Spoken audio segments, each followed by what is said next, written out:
আজকে ওয়েদারটা চরম সুন্দর, কিন্তু আজকে সকাল থেকে এত পরিমাণ বৃষ্টি হয়েছে মুষলধারে, রাস্তাঘাটে অনেক পানি জমে গেছিল। এখনও এই যে আমরা আছি এখন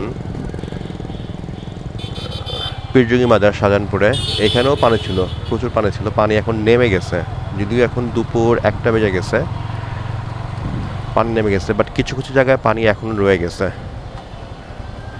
দেখা যাক সামনে পানি পাই কিনা মতিঝিলের দিকে। প্রচণ্ড বৃষ্টি হয়েছে ঢাকাতে আজ সকালে ভোর থেকে। অনেক জায়গায় তো হাঁটু পর্যন্ত পানি ছিল, খবরে দেখলাম। এখন পর্যন্ত ডুবা। আমরা আরামবাগ থেকে ফিরে আসছি, আরামবাগ এখনও ডুবা। আরামবাগের এই রাস্তাটা বাইক ঘুরে আবার ফোকাপুলের দিকে আসলাম। মনে হচ্ছে এই রাস্তাতেও সামনে পানি, যেহেতু লম্বা জ্যাম আর সব ডান দিকে চেপে আছে গাড়িগুলি। দেখা যাক সামনে কি হয়, আল্লাহ জানে আজকে কপালে কি আছে। আসলে এই পানিগুলি জমে থাকার কারণ হচ্ছে লাস্ট 1 বছর মনে হয় না সিটি কর্পোরেশন কোনো কাজ করছে। এই কাজ না করার ফলে ঢাকা শহরের সব জায়গাতেই পানি জমে গেছে।